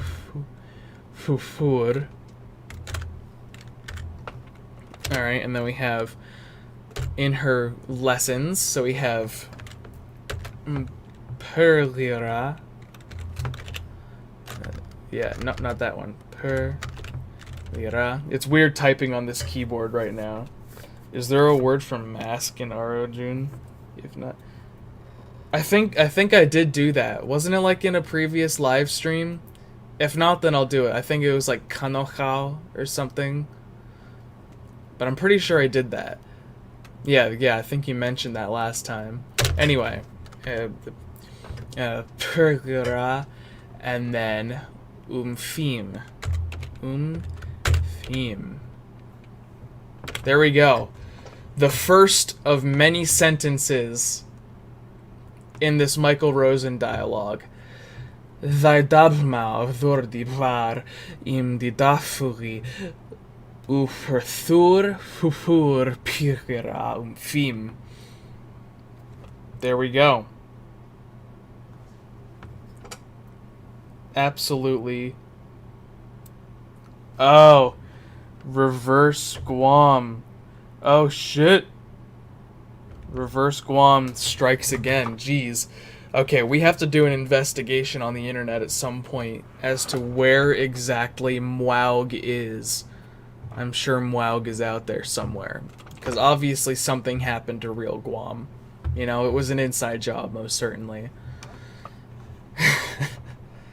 So yeah, there you go. Here, I'll give it a little scroll in. Look at that. God, I have a lot more work to do on that. It's gonna be a while. It might not even be by the end of the year when that's done. We'll see. School ends like a week and a half from now, so I'll have a little more free time. But yeah. Yes, indeed. Alright, so. That is going to be the end for me tonight. I need to like have a cough drop from all this talking I've been doing. I'm glad my hot dog boy in here, Rob Dog Hot Dog, or however you say it, enjoys my speaking skills, because my speaking has been going on for a long time and my speaking is going to be resting for the night.